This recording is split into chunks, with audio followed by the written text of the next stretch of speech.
আজি সন্ধিয়াত কাৱৈমাৰী উচ্চতৰ মাধ্যমিক বিদ্যালয় খেলপথাৰত অনুষ্ঠিত হ'ব তীব্ৰ প্ৰতিদ্বন্দ্বিতামূলক ফুটবল খেল। কাৱৈমাৰী আঞ্চলিক ক্ৰীড়া সংস্থাৰ সৌজন্যত আজি অনুষ্ঠিত হ'ব তৃতীয়খন নৈশ ফুটবল খেল। আজিৰ খেলত তীব্ৰভাৱে প্ৰতিদ্বন্দ্বিতা কৰিব যোৰহাট বিদ্যুৎ ফুটবল ক্লাব বনাম JB ক্লাব নগাঁও। পূৰ্বৰ দৰেই আজিও লটাৰী টিকট ব্যৱস্থা কৰিব বুলি জানিব পৰা গৈছে। যোৱাকালি খেলত বৰখুলি যুৱ সংঘ আৰু তেজপুৰ তেলেৰিয়া ক্লাবৰ মাজত তীব্ৰ প্ৰতিদ্বন্দ্বিতা হয় যদিও অৱশেষত টাইব্ৰেকাৰ পদ্ধতিৰ জয়ী হয় তেজপুৰ তেলেৰিয়া ক্লাব। গতিকে সমূহ ফুটবল খেল প্ৰেমী ৰাইজ কাৱৈমাৰী উচ্চতৰ মাধ্যমিক বিদ্যালয় খেলপথাৰত উপস্থিত হৈ উপভোগ কৰক তীব্ৰ প্ৰতিদ্বন্দ্বিতামূলক ফুটবল খেল। হয়, আজি আমাৰ দ্বিতীয়খন প্ৰি কোৱাৰ্টাৰ খেল অনুষ্ঠিত হৈছিলে বৰগুলি যুৱ সংঘ আৰু তেজপুৰ তেলেৰিয়াৰ মাজত।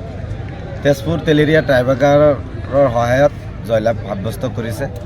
অহাকালিলৈ আমাৰ এইখন খেলপথাৰতে APJ আব্দুল কালাম যি নৈশ ফুটবল খেল অনুষ্ঠিত হৈ আছে, এই ফুটবল খেলখনত তৃতীয়খন প্ৰি কোৱাৰ্টাৰ ফাইনেল খেল অনুষ্ঠিত হ'ব আৰু সেইখন খেলত আমাৰ যোৰহাট বিতুপন ক্লাব আৰু আমাৰ নগাঁও JB ক্লাবৰ মাজত খেলখন অনুষ্ঠিত হ'ব। কালিও লটাৰী থাকিব নে? কাইলৈও এনেকৈ লটাৰী থাকিব।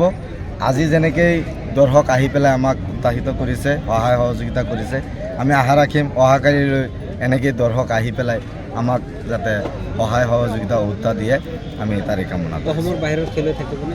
কালিলৈও অসমৰ বাহিৰৰ খেলুৱৈ থাকিব। আমাৰ যিহেতু নগাঁও JB ক্লাবতো খেলি আছে আৰু আমি শুনামতে যোৰহাটতো আমাৰ ধেমাজি মণিপুৰৰ খেলুৱৈসকলে খেলিব। ঠিক আছে হ'ব।